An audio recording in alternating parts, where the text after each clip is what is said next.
Alabama Democratic Representative Terry Sewell, a member of the House Intel Committee who questioned the acting director of national intelligence yesterday. It's so great to have you here, Congresswoman. A lot I want to get to. You did not rush to judgment on this. You only said you supported an impeachment inquiry 3 days ago. And even since 3 days ago, an awful lot has happened. Do you know enough now that you think articles of impeachment should be drafted?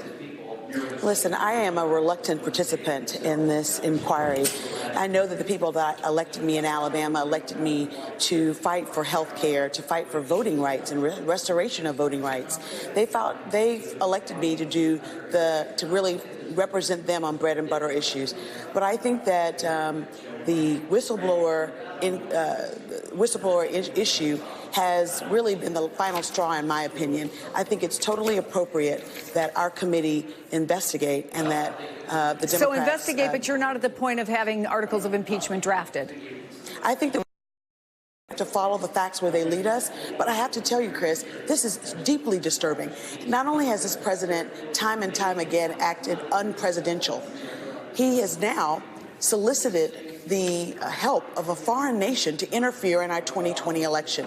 That should be, by his own admission, that should be something that this committee, the Intel Committee, and the House of Representatives, and the whole Congress should take seriously and investigate. So I fully think that it's appropriate that we begin this impeachment inquiry, and I look forward to working hard to investigate this quickly. I think that the rule of law and our constitutional duties have really collided at this very somber moment, and I believe that we must do what we were bound to do by this Constitution. And if this president has interfered in our elections for 2020 by soliciting the help of a foreign nation, which he admitted to, we must investigate this and we must take the facts where they lead us. As I'm sure you know, the Speaker right now is having a news conference, and she's talking about the things that the House has done, among other things, and there we see the picture of it, and that the Senate has not acted on. Maybe the president is watching because he just tweeted that the Democrats are a do-nothing party.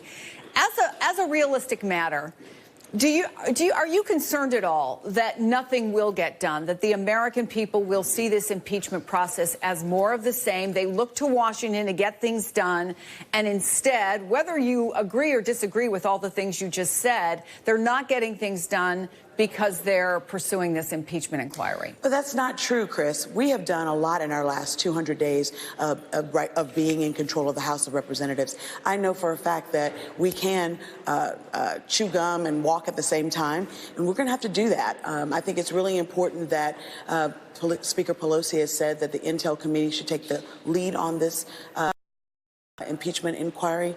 I think that the most egregious act of this president is his admission of soliciting help from a foreign ally to actually interfere in our elections. And I think it's critically important that we follow the facts where they lead us. Having said that, I also look forward to putting H.R. 4, my Voting Rights Advancement Act bill, on the floor. My district, Alabama 7th Congressional District, people died, fought, and bled for the right to vote.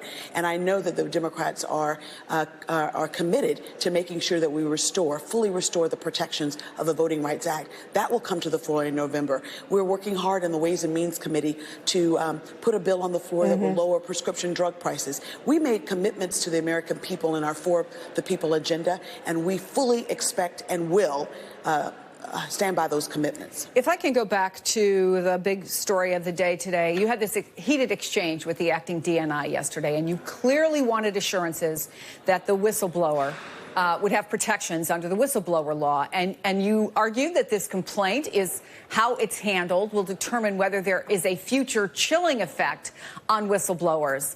And then the tape recording of the president talking about the people who gave the whistleblower the information. He talked about them as being close to a spy. And you know what we used to do with spies. I wonder what, especially given your focus yesterday, your reaction was to hearing that. You know, it was yet another disturbing and deeply troubling comment from our president. For the president of the United States to compare a whistleblower to a spy and then insinuate that what we did in the days of yore, which was hanging folks for treason, I think is totally inappropriate. I'm not surprised by that, Chris. What we have to do in our committee is not be distracted by the distractor in chief, our president. We must stay focused, laser focused on the complaint. And the complaint has given us the roadmap for this investigation and inquiry.